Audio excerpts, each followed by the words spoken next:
لکھنؤ میں پہلی بار بلدیہ کے انتخابات ہوئے تو اپنے وقت کی مشہور طوائف دلربا جان چوک سے امیدوار بنی۔ اس کے خلاف الیکشن لڑنے کو کوئی تیار نہیں تھا۔ ان دنوں ایک مشہور طبیب تھے حکیم شمس الدین، چوک میں ان کا مطب تھا، بڑے باعزت و نیک نام تھے۔ دوستوں نے انہیں زبردستی الیکشن میں دلربا جان کے مقابلے میں کھڑا کر دیا۔ دلربا جان کی انتخابی مہم نے زور پکڑا۔ روزانہ سر شام چوک میں مجلس سجنے لگیں۔ جدن بائی جیسے اپنے زمانوں کی مشہور رقاصاؤں کے پروگرام ہونے لگے اور محفلوں میں بے تحاشا بھیڑ ہونے لگی۔ اس وقت حکیم صاحب کے ساتھ چند دوست ہی ہوا کرتے تھے جنہوں نے انہیں الیکشن میں جھونک دیا تھا۔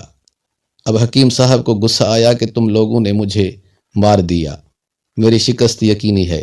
دوستوں نے ہمت نہیں ہاری اور نعرہ دیا، ہدایت چوک کے ہر ووٹر شوقین کو دل دیجئے، دلربا کو ووٹ شمس الدین کو۔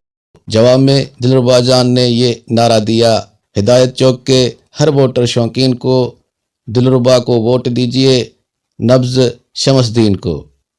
خوش قسمتی سے حکیم صاحب کا نعرہ کامیاب ہوا اور وہ الیکشن جیت گئے۔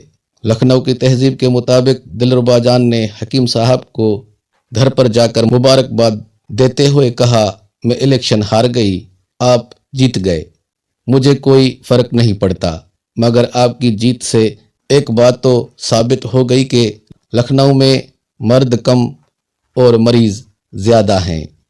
دیکھنے اور سننے کا بہت بہت شکریہ۔ اللہ حافظ۔